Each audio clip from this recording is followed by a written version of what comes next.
Fifth and final story of the day is going to be a controversial one, and it's something I almost didn't want to talk about, but I'm going to talk about. I want to preface with this thing because I shared an article and I deleted it because I didn't feel like reading all the comments. I'd just rather talk about it here. If I share an article about Michael Jackson, I'm allowed to share it. They made a documentary about it. There's YouTube videos where they're countering the documentary. I'm allowed to share it. Just because I share it, it doesn't mean I feel a certain way. People are like, Anomaly, I'm guessing they're troll accounts because they're not even following the page, or they're just annoying people. But they're like, Anomaly, how dare you defend him? I'm like, I shared an article. I didn't defend him. First of all, I can do whatever I want, but I'm just going to say this real quick, and it's not going to end. I'm just being very authentic with you guys. I'm so tired of, I'm getting attacked from every angle. I can't talk about anything without extremists from all sides calling me this, calling me that. I've been called everything under the sun. I've been yelled at. I've been hated on by every side. I can't bring anything up in an even-keeled manner without everybody freaking out. It's pretty annoying, but it is what it is. I guess it's my life now. Where with the MJ thing, I'm allowed to say whatever I want, really. And if I say something, it doesn't mean I agree or disagree unless I say that. I'll tell you, if I'm like, he's innocent, then I said that. If I never say that, I don't mean it. And if I mean it, I'll say it. I have no problem saying anything. It's not a big deal to me. So I'm going to talk about it, but what I say is what I say. Don't put words into my mouth or feelings into my mouth. An article came out yesterday about Michael Jackson's director admitting key dates in the film were wrong, and he admitted that on Twitter. So I'll just tell you the story. This is now hitting a lot of media sources, from I believe Cosmopolitan to Mirror to other ones. It's probably going to get bigger because it's a big deal.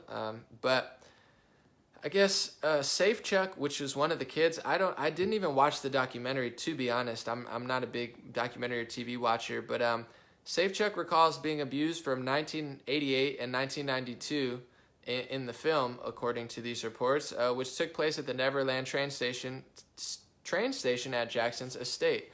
So this guy named Mike Smallcombe, who was an MJ biographer, according to these articles, points at that the Neverland train station that they were referring to in the documentary was actually built in 1993 and opened in 1994. So they're saying that, MJ did that at this train station, and it wasn't even built yet, and it wasn't in operation for between 5 or 6 years, or 2 to 3 at minimum, 1 to 2 at minimum. So either 1 to 2 or 5 to 6 years out of context from what they said. And I guess the director admitted that the dates were wrong on that, but he insisted that he's not U-turning. He suggested that he said that the kid had pictures of the Neverland Ranch, so he said it still could have happened if it was being built. I don't know what's going on. Let me know what you think in the comment section. I also want to say this, because I think this is the most important thing when it comes to the Michael Jackson documentary, and I can't say it without people yelling at me, but it's true. Michael Jackson's nephew, Taj Jackson, wants to raise $777,000 to make a documentary defending Michael Jackson, and I think he should do that. And I also think if he does that, the same people who watched Neverland should also watch the counter argument, because it's very, very, and I don't know, here's what I do know about Michael Jackson, and then I'm gonna let you guys decide and watch for yourself. I know that he was probably or definitely abused when he was a kid. I know he was highly successful. I know that people, when they're child stars, they lose touch with reality, their whole reality is different because he was famous since he was like 6 or 7. It's a tough life. He was very in the spotlight, but I also know that the FBI raided his house and they found some stuff. But I also know from listening to the counter argument, and also I went to read the articles yesterday myself, the media lied about and exaggerated about a lot of stuff. I'm not saying they didn't find some real stuff. I'm not saying he's innocent. I'm not saying he's guilty. I'm not saying that to play the fence. I don't know. I haven't dedicated my whole life to researching this, but what I do know is a lot of the talking points that people do have don't seem to really add up with exactly what happened. A lot of it was exaggerated and kind of like a telephone game of like, we found this, they did this, he did this, and by the time it gets to the press and everybody's thought process, it's not exactly what he did. I don't know exactly what it is, but I do want to say this. He's not alive. While he was alive, he fought a very tough battle with this stuff, and they came to the conclusion that he had nothing. Could it have been because he was wealthy and wealthy people don't get held responsible? It could have been. Could it have been because he's innocent and they were trying to frame him? It could be. I also know, and the reason I say this is not to 100% defend him and say he's innocent, just to get all the facts out there. If you could say this, I'm going to say this, and then we look at both sides and we make a decision. That's what it's about. I do know that Michael Jackson owned the Beatles' masters, which is incredible. Owning the masters mean you get royalty on all the things. It's what you want to own. I own all my masters. Most artists don't own their masters. Michael Jackson somehow owned the Beatles' masters, which are the most valuable masters when it comes to music. That's gold. Owning the Beatles records, that's incredible that he had the business sense to do that. I also know that he was beefing with one of the Sony execs, the one who dated Mariah Carey, saying that he was the devil or evil, and saying that Michael Jackson finessed his way out of a record contract. So a lot of stuff he was doing, and he also, made songs talking about it. All I want to say is that they don't really care about us. Listen to the lyrics in that song, very interesting. All I'm saying is there's a lot of stuff involved and a lot of people who didn't like MJ. And I also want to say this, a lot of the people that are pushing this documentary and a lot of people behind this documentary are the same ones that have suspect things in their camp as well. That, it's like, just going to say that, I'm not going to say more. You can do your research and figure out what you think. I don't know everything. I only know what the news says sometimes and what I can determine out of it. But I think a few things, and then I'm going to move on. I think it's very possible that MJ did stuff. It could have happened. I think it's very possible that he's innocent. I think it's possible that it's either. I need to watch the documentary and see for myself, and I'll admit that. But I also want to say, when it comes to documentaries and even like videos, if you have two accusers, it's not really that hard to make if you have money. Like I know, just to be honest, I already know women who have lied about me, and men, to be honest. I've had a guy say that I lived in this luxury apartment years ago and that he dropped me off at the house and then I didn't pay him for a film event. And the whole story was fake. What happened was his friend asked me to film. I didn't even know who he was. He was a friend of a friend of a friend who just showed up on the film set. I was doing it kind of as like a favor / meetup. I filmed like an hour, 2 hours of a music video I never used and didn't really care about. It wasn't like, they never asked for money. It was like, hey, can we film for you? I said, sure. This guy was a friend of a friend of a friend, had no idea who he was. If I was to pay someone, it wouldn't have even been him because he was like just there in the car. They never dropped me off at my house. I walked back to where I was living, and I lived in a studio apartment that was really crappy, that literally had a bug infestation. So I'm just telling you this story because I've seen somebody lie to me to the public and say, Anomaly lives in this wealthy apartment, we dropped him off at his house and he owes me money. And the truth was, I didn't owe him money. I didn't know who he was. I didn't even want the help. I didn't use the footage. I didn't need the footage. He wasn't even the person I was doing business with. If it was to be that, he never saw where I lived. He never dropped me off where I lived. I didn't let them drive me home for that reason. I'm very cautious with who I let around. And I didn't live in a luxury part. So the whole thing was a lie. I've had women lie about me to people. So it's like, if people think just because two people saying something makes it official, when billions of dollars are involved in somebody's legacy, I just say be very skeptical. Whether it's Joe Biden, whether it's Brett Kavanaugh, whether it's Michael Jackson, whether it's even R. Kelly. Like, obviously, R. Kelly is very suspect. I'm not saying to say that they're innocent. I'm not saying that if you've seen all the evidence and stuff and they're not guilty, but that's what they do in the news. I'm just going to be honest. They pull on your heartstrings. They use women. They use children. They use immigrants. They use, LGBT community, and they build an argument that's almost impossible to disagree with. So I'm going to say at bare minimum, I hope that Michael Jackson's cousin gets to make his counter argument to the documentary, because I've heard the counter argument on YouTube. There's one by this guy Razor Fist. He makes a lot of interesting points, but even then I cross-reference what he said, and then I go look at the news, and there's things that he said that I'm like, it's like, that's what it's about. And it's annoying to constantly be called, oh, you're defending that, you're defending this. No, I'm saying what I'm saying. I'm saying I have no idea what happened. I haven't seen the documentary. I think people should look at both sides. I think people should definitely just not believe accusers, especially in this era where they're ready to throw everyone under the bus, guys. It's sick. It's like I don't want to even get more famous at all. Like it's actually becoming not fun. I'll still have a blast with it. I'm appreciative, but the more people you reach, the more people that are around. And it's like, I mean, I've talked to hundreds of people. I've had many small relationships with thousands of people. You're going to tell me that there's not going to be 5 women who are going to hate me because of my politics or out of spite or anger or jealousy or personal issues or misrepresentation of what I did? Like, I'm not a rapist. I've never hit women. I've never been violent or anything, but it's like there could be women who make stuff up. There could be women who lie. There could be men. There has been men who's lied. There have been women who lied, and I'm not even that popular, and no one cares about it because I'm not that successful. But it's like, if you get to be Michael Jackson, or you get to be, I'll even use him, Biden, although that's not my favorite example, but like, or Donald Trump, and you're either a multimillionaire, a successful politician, or a billionaire and the most famous musician to like literally ever live in the past 30 years, you don't think it's easy for 100 people to hate you, or 1,000 people, or 1,000,000 people? Guys, like, this is the numbers we're dealing with. My videos get 250 million views. Millions of people have seen who I am. Millions. You think it's not hard to get 2 people to make a documentary? You think it's not hard to get 1,000 people or 1,000,000?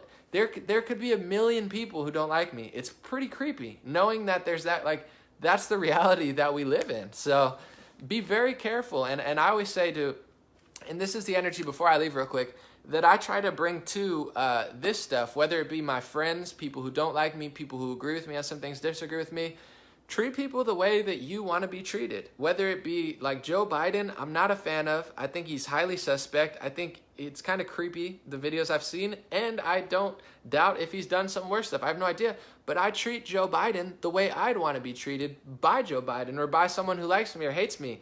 I wouldn't want someone to make stuff up about me or exaggerate. I'd want them to show the facts, say their piece, and then do what they could to puzzle it together if they wanted to. So a lot of people I notice, even on my side, or people who agree with me on some things, they don't treat people the way they want to be treated. They're judgmental, they're hateful, they're angry, they're spiteful, they exaggerate, and then they want to act like it's so bad when it happens to them. And that's the problem in the world right now. You have a lot of people who want to change the world, but they're just as bad as the people that they're trying to stop. There's people who dedicate their whole lives to calling out one political group or one racial group or one sexual group. And inside, they're just as disrespectful. They're just as dishonest. They're just as hateful. They're just as rude as the people that they claim to be fighting. And that is, in my personal perspective, the root level problem. Is you got a bunch of hypocrites, a bunch of liars, a bunch of mean, nasty, hateful people who are seeking peace, truth, and, love. And you can't find it if you don't even have it in yourself. And certainly, it's not, I'm not even like, I don't think, and people will call me a shill, I don't think it's one group's fault. I don't think it's one political party's fault. I don't think it's one religion's fault. I don't think it's one politician's fault. I don't even think it's one banking family's fault. They sell what we buy. They do what we put up with. We are responsible for shifting our communities and shifting ourselves.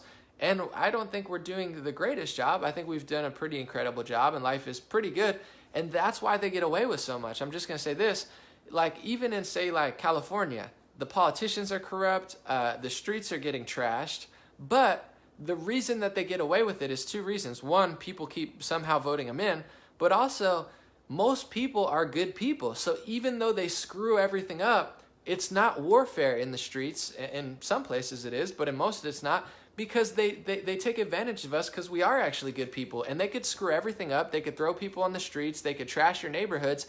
And life is going to move on, and your day is probably going to be mostly unaffected by it because 70, 80, 90% of people, 95, whatever, they're generally good people. So we'll still get better over time. Even though they bury us and burden us and throw all this stuff on us and tax us and trash our neighborhoods, we still progressively get better most of the time, except for now where they're really screwing everything up.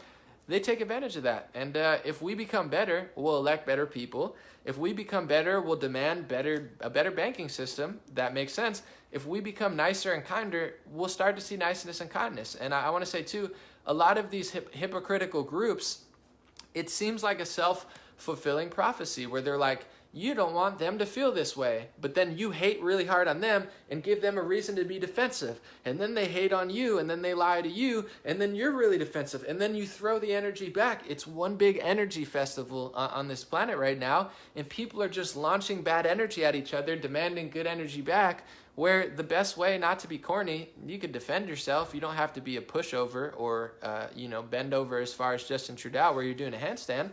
But I think the root of it is, getting less hypocrites on a personal level. We're not perfect. You're not going to not make mistakes. Like you're not going to be a saint. You're going to probably do bad things in your life again, as we all are, unless you really work really hard to be as good as possible. That's all you can do. But even that step is something that no one wants to do. That's why I always call out activists and artists and stuff, because it's like all they do is talk, but they don't follow. They don't have to be perfect, but at least I want to say real quick, Nipsey Hussle, who got killed recently, he actually was one of the rappers who was doing stuff to give back. He was meeting with the police. He was building tech communities. He was telling people that material objects didn't really matter, although he did still bling out a little bit. But overall, it's like he was someone who had a healthy mindset, who was trying to teach people health and wealth and build businesses and tell people to invest in real estate. He was one of the better guys in the game as far as like in interviews. He wasn't just talking dumb stuff. He was always using his interviews to bring like education to the hip hop culture, which is why it's a very tragic loss for the hip hop community, because he was one of my favorites, not even in music, but outside of the music. He always had some knowledge and wisdom to share. He talked about the pharmacy industry. He talked about, a lot of stuff. And, it's like we need more people like that. So hopefully that can spread a little bit into hip hop and also throughout politics and stuff. And that's, before I really leave, that's what I always wanted to bring. I get misrepresented and lied about and hated on, and it's all good. I'm strong. But I never wanted to really bring politics to politics. I wanted to bring spirituality and good energy, because that's the one thing I find missing. Everybody's so headstrong and egotistical. There's not enough like love and good energy in the political and news realm. It's awful. It's all fear-based. It's all hypocrisy, and it's all doing to others what you don't want to be done to you. And it's like it's a vicious cycle that's going to continue. God bless you guys. God bless your family. God bless America, and God bless the world. I want to say real quick, and I'm going to leave. I'm going to post something at the end if you want to support on Patreon, donor box, and that's fine. Sign up to my free email list if you'd like. But there's this new section. I'm going to explain it before I leave. It's called Facebook Supporters. So it's at $4.99 a month. Maybe eventually I could change the price, but it's the price of an expensive coffee or a croissant. It's less expensive than a croissant at the airport, Alexandria Ocasio-Cortez said. But overall, it's actually pretty cool, because every day or every other day or a couple times a week, I post private things that only supporters can see. I'm going to start doing question and answers. I post funny memes sometimes. I post things that I didn't feel like posting, kind of, but I wanted to.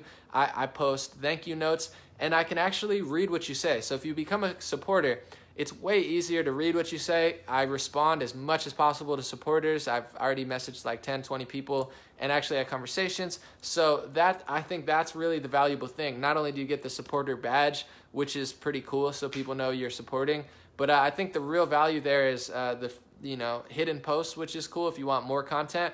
But it's also, I can see what you say and kind of connect with you on a realer level. Although I try to do that to the public too. I shout out like 100 people or so a week, when we talk. But I do really like the feature. I said I was going to test it out if I didn't like it. Even if Facebook takes 30% of it, it's whatever. The government takes my money. Facebook takes some money. YouTube takes some money. Who doesn't take my money? I get it. Every time I go out, I tip. So it's not a big deal to me. They could take money. That's what it's about. You own a house, you don't really own it. You got to pay the government. I get it. It's how the system works. But Facebook's been very, very kind to me. I've been doing very well on Facebook, so I don't mind giving them some money. They're running ads on my videos, I just want to say. And anytime you see an ad, it might be an annoying ad. I'm sorry, but it is really good for me. I'm actually doing pretty well on Facebook, and it's a life changer. I've worked for a decade.